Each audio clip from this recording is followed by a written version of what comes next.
Жогорку кеңештин депутаты Жаныбек Абиров депутаттык мандатын тапшыруу боюнча арызын жазды. Урматтуу кыргызстандыктар, менин катышуумдагы акыркы болуп өткөн окуя коомчулук арасында кызуу талкуу жаратты.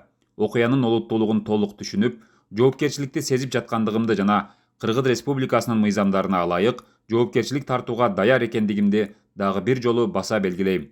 Ушуга байланыштуу мен окуяны талдап, терең ой жүгүртүп, өз каалоом менен Кыргыз Республикасынын Жогорку кеңештин депутатынын мандатын тапшыруу чечимин кабыл алдым. Албетте, бул чечимди кабыл алуу оңойго турган жок. Анткени Борбор калаабыздын Ленин районундагы 11813 шайлоочу мага ишенип, алардын өлкө парламентиндеги өкүлү болуу укугун берди эле. Тилекке каршы болуп өткөн окуядан кийин Кыргыз Республикасынын Жогорку кеңештин депутатынын кызматын мындан ары аркылоого моралдык укугум жок деп эсептейм. Жалпыңыздардын алдыңыздарда Аргенден жана анын үй бүлөсүнөн, жакындарынан, ошондой эле мага ишеним көрсөткөн шайлоочуларымдан жана командамдан чын жүрөктөн кечирим сураймын. Урматтоо менен, Жаныбек Абиров.